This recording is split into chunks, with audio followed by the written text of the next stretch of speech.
Assalamualaikum warahmatullahi wabarakatuh. Bapak Ibu sekalian, para pengelola jurnal dimanapun berada, jumpa lagi dengan saya Rahmat Rifai Lubis MPDI pada video kupas tuntas akreditasi jurnal Sinta.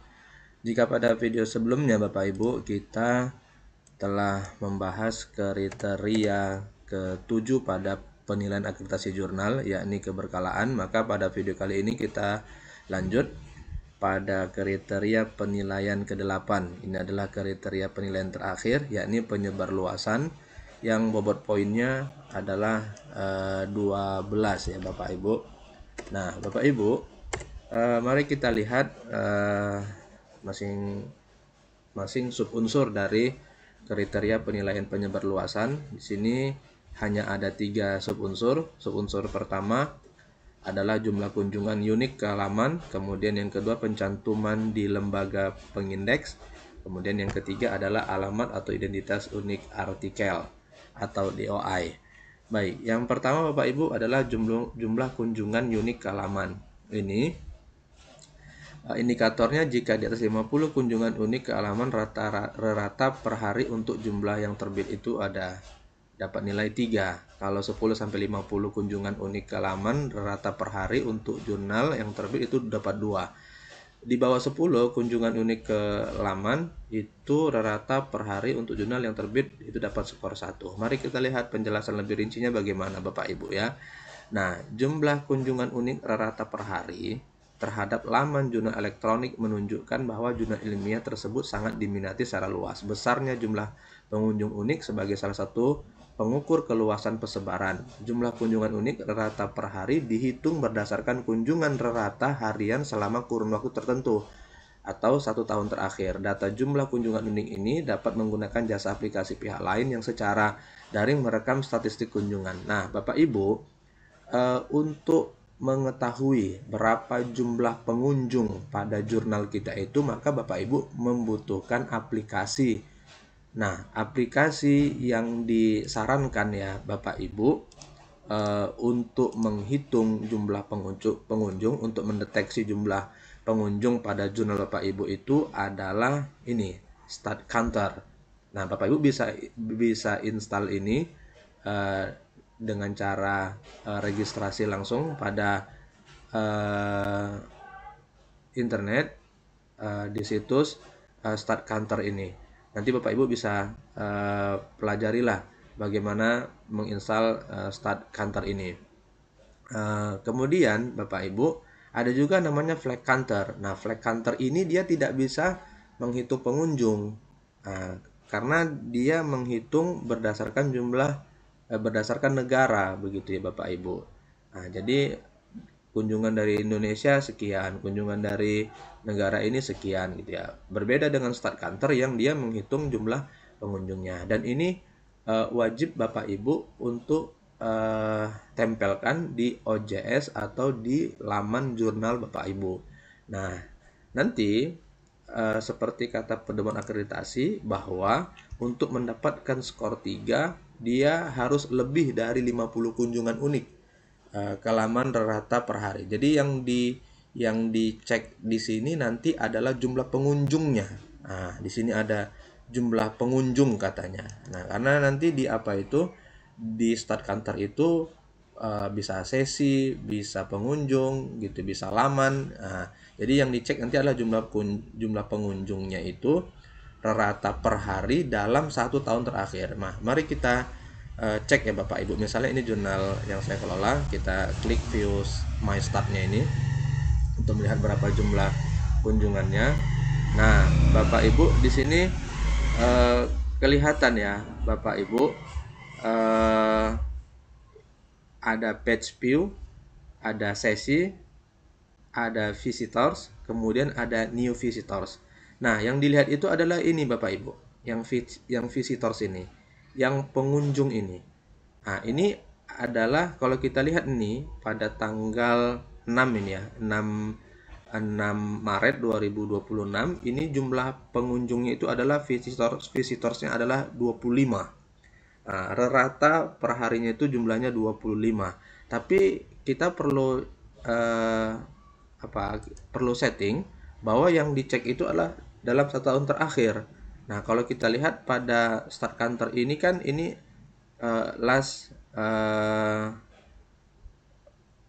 days gitu ya. Ini kan 14 hari terakhir ini. Tapi yang kita mau adalah yang 1 tahun terakhir. Ini tinggal kita klik. Ini kan ini sudah 14 last 14 day, last 14 days. Kita cari yang ini. Yang 12 bulan terakhir atau 1 tahun terakhir. Nah, ini. Atau yang ini juga bisa Bapak Ibu. Nah, atau pada 12 bulan terakhir. Nah, kan setahun terakhir ya. Nah, Bapak Ibu. Nah, di sini kita setting harian, jangan mingguan, jangan juga bulanan karena rata-ratanya per hari diminta. Jadi 12 bulan terakhir artinya setahun terakhir, dan ini settingannya adalah daily. Nah, ini kelihatan di sini ya, Bapak Ibu. Di sini jumlah visitorsnya, ini kita terjemahkan aja biar lebih mudah. Nah, jumlah pengunjungnya raratanya itu ya Bapak Ibu pada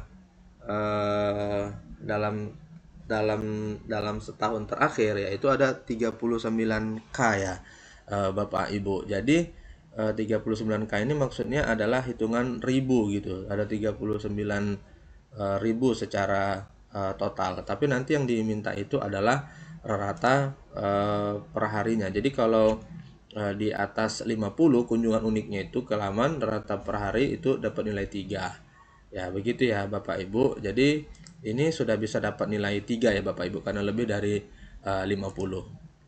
Kemudian Bapak Ibu selanjutnya, nah jadi Bapak Ibu yang belum mencantumkan start counter ya harus dicantumkan. Nah, karena kalau tidak dicantumkan itu tentu asesor kan tidak akan bisa menilai berapa kunjungan, berapa kunjungan uniknya. Ya nanti akhirnya itu tidak akan ada nilai begitu ya Bapak Ibu. Selanjutnya berikutnya yang kedua, subunsur yang kedua adalah pencantuman di lembaga pengindeks.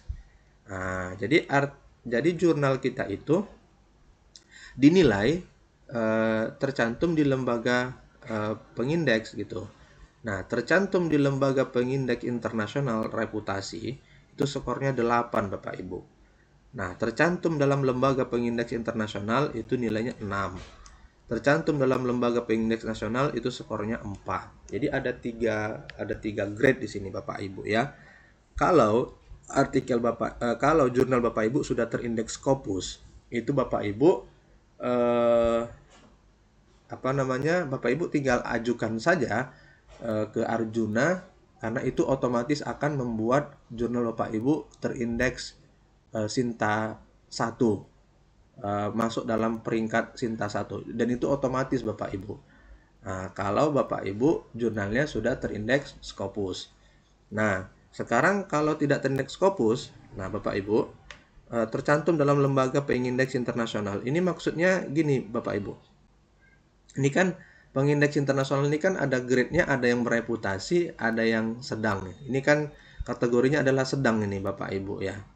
Nah, jadi Bapak Ibu apa yang masuk dalam kategori sedang ini? Yang dapat nilai 6 ini apa nama lembaga pengindeksnya? DOAJ Bapak Ibu. Directory Open Access Journal, DOAJ. Nah, itu masuk dalam kategori yang indikator yang B ini Bapak Ibu. Jadi kalau jurnal Bapak Ibu sudah terindeks oleh DOAJ itu akan dapat nilai 6. Saya juga dapat informasi jika jurnal Bapak Ibu terindeks Dimension, ya Dimension juga masuk dalam kategori sedang, itu juga dapat nilai 6. Eric itu juga masuk dalam kategori sedang untuk dapat nilai 6. Nah, jika jurnal Bapak Ibu hanya tercantum dalam lembaga pengindeks nasional, nah itu maka skornya hanya 4. Yang nasional itu apa? Yang nasional itu adalah Garuda Bapak Ibu. Nah, ya, masuk dalam kategori Garuda. Nah, Bapak Ibu, ini misalnya di Alfikro mari kita cek ya Bapak Ibu. Nah, ini Bapak Ibu harus mencantumkan indeksnya. Nah, di sini ada beberapa indeks. Ada Google, ini adalah indeks internasional tapi dalam kategori rendah. tidak dalam kategori bereputasi. Kan kategori reputasi indeks internasional itu kan ada 3 ya, ada tinggi atau bereputasi, ada sedang, kemudian ada rendah. Nah, Google Scholar ini masuk dalam kategori yang rendah. Untuk kategori sedang, seperti tadi saya sebutkan, ada DOAJ dan juga Dimension. Untuk kategori tinggi, reputasi tinggi itu adalah Scopus dan WOS. Jadi kalau jurnal Bapak Ibu sudah terindeks Scopus atau WOS, ya Bapak Ibu tinggal mengajukan saja untuk Sinta 1, karena itu otomatis akan Sinta 1 nanti. Tetapi jika belum terindeks Scopus, nah maka Bapak Ibu untuk penilaian akreditasi jika sudah terindeks DOAJ atau Dimension, maka Bapak Ibu akan dapat skor 6. Tapi kalau hanya terindeks kalau hanya terindeks Garuda, maka Bapak Ibu nanti hanya mendapat nilai berapa tadi? 4 ya Bapak Ibu. Nah, begitu Bapak Ibu. Jadi yang nasional itu maksudnya adalah Garuda.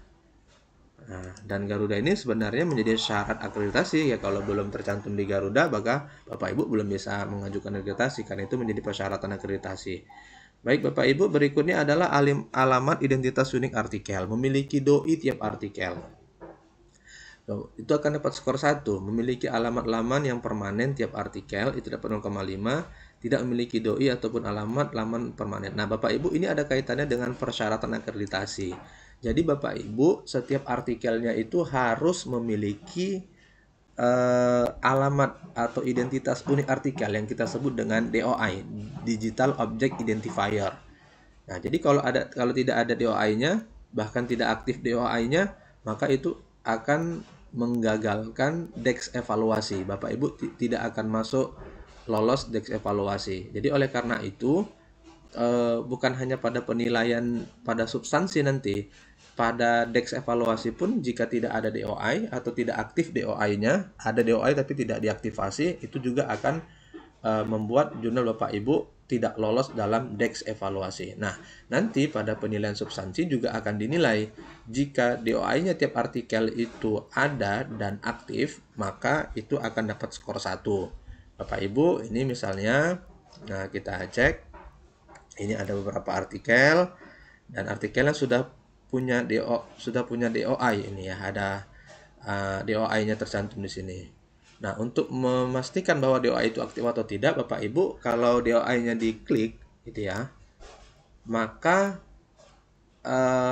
DOI itu ketika kita klik, maka dia akan kembali pada laman artikel ini. Nah, ini artikel. Kalau kita klik DOI-nya, dia kembali kepada laman ini, maka itu sudah aktif. Nah, tetapi misal seperti ini, kalau kita klik ya, ini saya contohkan yang tidak aktif misalnya. Ini kalau kita klik, kalau misalnya kita klik ini DOI-nya, nah dia masih doi not found seperti ini, berarti ini belum aktif, belum diaktifasi. Nah, kalau belum diaktifasi, nanti dia akan dapat nilai 0,5 karena dia hanya punya alamat laman permanen tapi tidak aktif gitu. Nah, oleh karena itu dia harus punya doi pada tiap artikelnya dan itu harus teraktivasi. Sebenarnya untuk poin yang ketiga ini, alamat identitas unik artikel, kalau Bapak Ibu sudah lolos DEX evaluasi, tentu ini akan otomatis dapat skor 1. Kenapa? Karena pada tahap DEX evaluasi ini sudah diperiksa. Jika DOI-nya tidak aktif, maka jurnal Bapak Ibu dipastikan tidak lolos DEX evaluasi. Demikian Bapak Ibu. Assalamualaikum warahmatullahi wabarakatuh.